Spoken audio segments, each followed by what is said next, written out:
नमस्ते दोस्तों। माधुरी जी जनवरी की ठंडी में गरम गरम बिस्तर पर पड़े आंसू से गालों को भिगो रही थी। उनके पति का स्वर्गवास हो गया था। रमाकांत जी उनको मथुरा ले गए थे और वो लोग कितने खुश थे। वहां से लौटने के 2 दिन बाद ही रमाकांत जी के सीने में दर्द हुआ और वो चल बसे।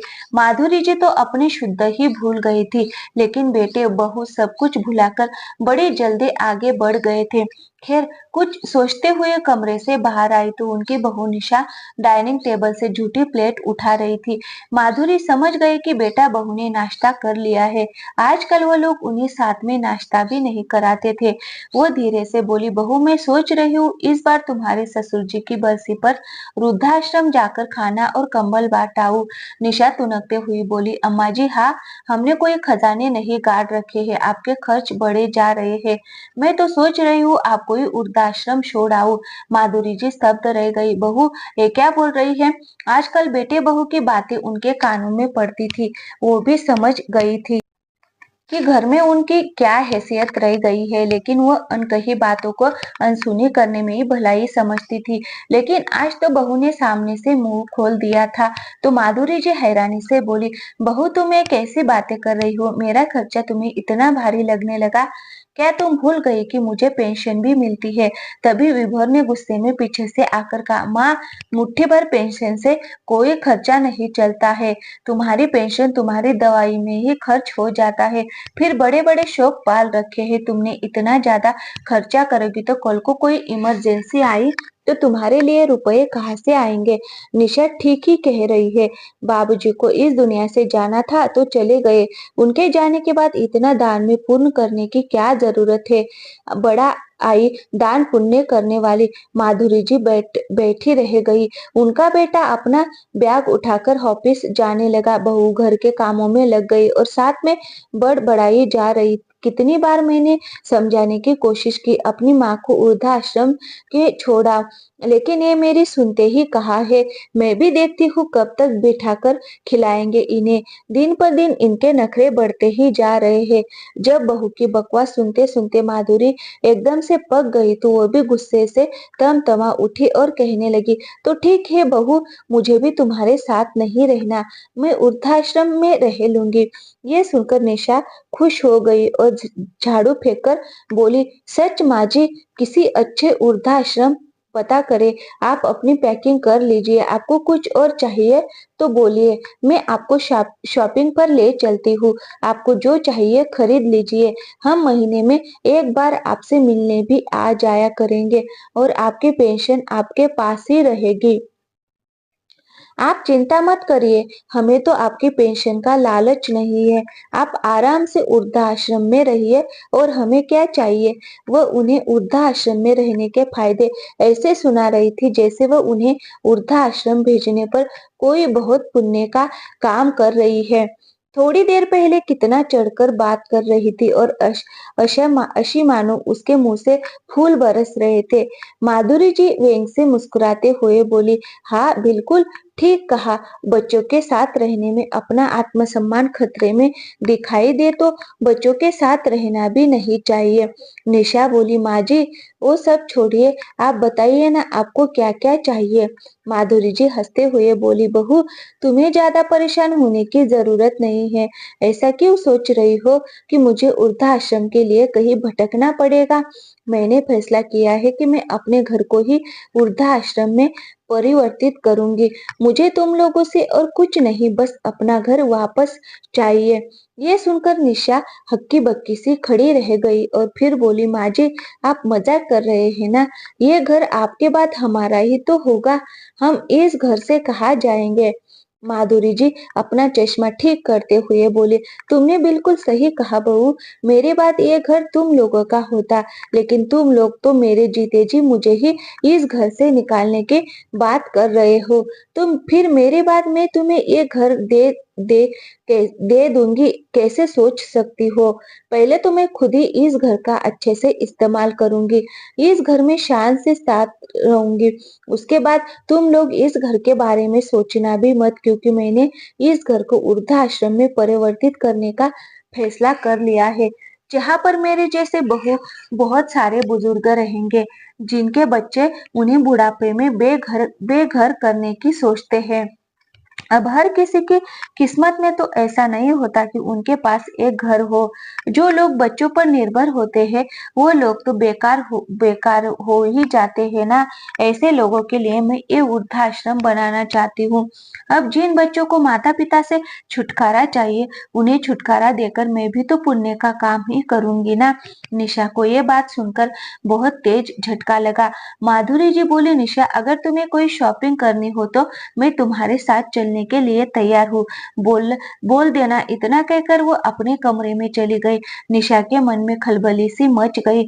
उसने सोचा, अगर माँ जी ने सचमुच हमें घर से निकाल दिया तो हम लोग कहाँ जाएंगे। उसने तुरंत ही अपने पति को फोन लगाया और कहने लगी, हमारी माँ का दिमाग खराब हो गया है, वो हमें घर से निकालना चाहती है। वो इस घर को वृद्धाश्रम में परिवर्तित करना चाहती है। ये सुनकर वो भी काफी घबरा गया और कहने लगा, तुमने ऐसा माँ जी से क्या कह दिया कि वो इतना कठोर फैसला लेने पर मजबूर हो गई। मैं घर आता हूँ, रुको, तुम लोग मुझे चैन से जीने नहीं दोगे। वो घर आया और सीधा अपनी माँ के कमरे में चला गया और कहने लगा, माँ, ये सब क्या मजाक है। निशा कह रही है कि आप हमें घर से निकालना चाहती है। माधुरी जी ने कठोर लहजे में कहा, हाँ बेटा, और यही मेरा आखिरी फैसला है। सुबह तुम भी तो कह रहे थे ना कि मेरे खर्चे काफी बढ़ते जा रहे हैं, तो मैंने सोचा कि मैं क्यों तुम पर निर्भर रहूं। मैं अपनी जिंदगी अपने हिसाब से जी लेती हूँ।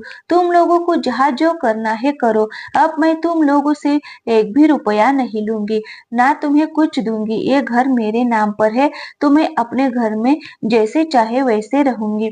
बेटे ने माँ के पैर पकड़ लिए और कहने लगा, माँ, मुझे माफ कर दो, गुस्से में मेरे मुंह से कुछ निकल गया। आजकल काम का इतना प्रेशर रहता है कि मैं कुछ समझ नहीं पाया क्या बोल गया। वो कहने लगी, बेटा, ऑफिस में तुम्हारा कोई भी प्रॉब्लम चल रहा हो, उससे मुझे कोई भी लेना देना नहीं है।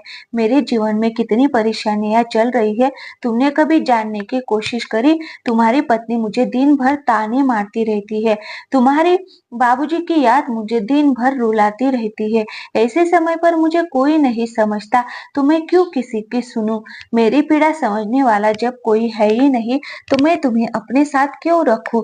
मुझे नहीं पता जीवन में कितने दिन बाकी है, लेकिन जितने दिन भी रहूंगी, शान से सर उठाकर रहूंगी। जब तुम लोगों को मेरी कोई परवाह ही नहीं है, तो मैं तुम्हें अपने घर में क्यों रखूं।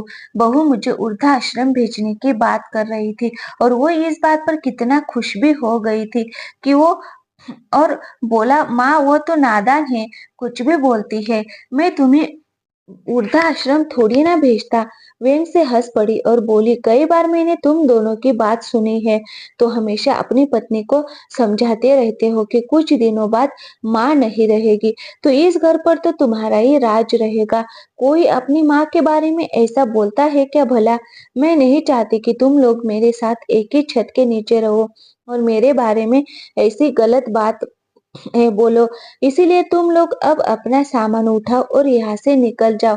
उसने माँ को समझाने की बहुत कोशिश की, लेकिन वहाँ वो अपने फैसले से टस से मस ना हुई, क्योंकि उसने अपने मन को पत्थर सा कठोर कर लिया था। आखिरकार हारकर बेटी बहू को घर खाली करना ही पड़ा। माधुरी जी ने उस घर का नाम हमारा आशियाना रखा और वहां पर एक वृद्धा आश्रम की शुरुआत की। शुरुआत में वहां पर 3 बुजुर्ग रहने के लिए आए। खर्चे की दिक्कत तो थी, इसीलिए उन्होंने अपने 4 कमरे वाले सफाई करा और भाड़े पर लगवा दिए। धीरे धीरे के करके एनजीओ की तरफ से उन्हें सहायता मिलने लगी। कुछ बुजुर्ग अपनी धन संपत्ति का हिस्सा भी उन्हें दान देने लगे और देखते ही देखते साल साल पर साल बीते चले गए। माधुरी जी कुछ कुछ सालों बाद इस दुनिया में नहीं रही, लेकिन उनके द्वारा बनाया हुआ वृद्धाश्रम एक एनजीओ के द्वारा सुचारू रूप से चलाया जा रहा था। देखते ही देखते 20 साल गुजर गए और अब उनकी बेटी बहू भी बुजुर्ग हो चले थे। घर में उनके दोनों बेटों की पत्नियां आ चुकी थी। जब धीरे धीरे समय बीता तो बहुत दोनों बहुओं के बीच खटपट बढ़ने लगी, जिससे कि तंग आकर उन्होंने घर का बंटवारा कर दिया। उनके भी हिस्से में एक कमरा आया था। बुढ़ापे में भी दोनों लोग भी खाने खाने पीने के लिए बेटा बहू पर निर्भर हो गए थे। हालांकि उनके पास पैसे तो थे, लेकिन कोई बहू उनसे सीधे मुंह बात तक नहीं करती थी। उन लोगों ने समय रहते बंटवारा कर दिया था, लेकिन वो नहीं जानते थे रिश्ते और दिलों का भी बंटवारा हो चुका है। भले उन्हें समय से खाना पानी मिल जाता था, लेकिन बुढ़ापे में कोई उन्हें प्यार या परवाह नहीं देता था। वह लोग एक कोने में पड़े रहते थे। एक दिन निशा भी स्वर्ग सिधार हो गई और विभोर अकेला रह गया। धीरे धीरे वक्त के साथ उसे भूलने की बीमारी हो गई। बहू ने बहू ने दिन रात उसे कोसती रहती। वो बहुओं की बात सुनकर आंसू बहता और फिर कुछ पलों के बाद सब कुछ भूल जाता। इसी बीच एक दिन वो रसोई में गैस खुली छोड़कर भूल गया। तभी बहुओं ने हंगामा मचा दिया और वो लोग जिद करने लगे कि इन्हें अब किसी वृद्धाश्रम में भेज दो, ये घर में रहने लायक नहीं है। तब बच्चों ने जाकर उन्हें वृद्धाश्रम में छोड़ दिया। वृद्धाश्रम में जाते ही उसे वह जगह जानी पहचानी सी लगी। उसकी आंखों में आंसू भर आए और वो धीरे धीरे सब कुछ याद करने लगा। ये तो उसका ही घर हुआ करता था। धीरे धीरे उसे याद आया कि उसने अपनी माँ को कैसे रुलाया था और माँ ने वो वृद्धाश्रम बनवाया था, और आज वह खुद इसी वृद्धाश्रम में आ चुका था। कुछ देर के बाद वह फिर सब कुछ भूलने लगा था। उसे याद आने लगा कि उसके बच्चे कहाँ है। वो सोचने लगा, मेरे बच्चों ने मुझे वृद्धाश्रम क्यों छोड़ दिया। उसे बीच बीच में पुरानी बातें याद आती थी, तो कभी वर्तमान की बातें याद आ जाती थी। वह रोता चटपटाता रहता था और सोचता था, आखिर ये सब मेरे साथ क्यों हो रहा है। शायद यही उसकी असली सजा थी। दोस्तों, कभी भी बुजुर्ग के साथ बुरा नहीं करना चाहिए, क्योंकि जो लोग अपने बुजुर्ग का दिल दुखाते हैं उन्हें जीवन में कभी भी अच्छे दिन नसीब नहीं होते हैं। तो दोस्तों, अगर आपको हमारी कहानी पसंद आई हो तो वीडियो को लाइक एंड चैनल को सब्सक्राइब जरूर करें। मिलते हैं अगली कहानी के साथ। थैंक यू, धन्यवाद।